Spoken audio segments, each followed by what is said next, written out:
Hello friends, नमस्कार। म चाहिँ नवीन राज भट्ट हैन। आज पनि यस्तै तपाईहरुको साथमा म आएको छु। हेर्नुहोस्, यिनी अंकल चाहिँ ह्यान्डिक्याप के अगाडिदेखि नै 15 साल भयो अरे।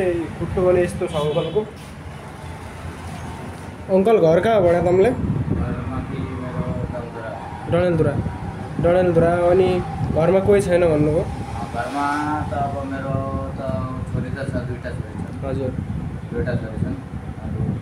केही छैन। छोरीको लागि म पढाइको लागि म मागिरहेको छु। हजुर कति क्लासमा पढ्छन् हजुरको छोरी? एउटा 4 क्लासमा पढ्छ, एउटा 1 क्लासमा पढ्छ। ए, अनि उहाँ डडेलधुरा बस्छन्? नै यहाँ छु, यहाँ खैराना भन्ने ठाउँमा पत्ताले। ए, अनि खाना खानुभयो कि नै तपाईँ? हजुर, खाना खाएँ। नास्ता खाना खाया? एउटा साथीले ए, साउजीले खिलाउनु पर्छ।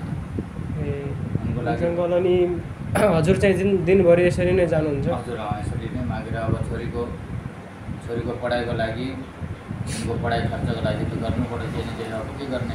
हेर्नु साथीहरू, अब चाहिँ छोरीको पढाइको लागि उहाँले यतिसम्म गर्नुहुन्छ। हेर्नुहोस्, एउटा खुट्टा छैन हैन।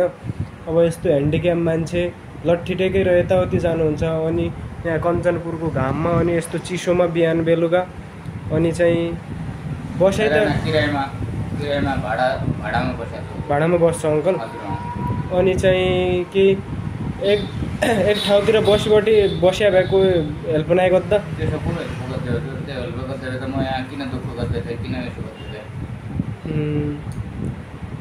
यस्तै छ गाइजहरू नेपालमा हैन। अब चाहिँ केही त सहयोग गर्छौँ हामी। अनि चाहिँ तपाईहरूले पनि केही गर्न सक्नुहुन्छ भने अब चाहिँ भन्नु होला। म भाडामा बस्छु। दुईटा छोरी छन् उहाँको। अनि उहाँको पढाइको लागि हेर्नुहोस् न, त्यहाँ छैन, बुवा मम्मी कोही छैन अरे। र अगाडि पछाडि कोही छैन, भाइ दाइ भन्ने कोही छैन।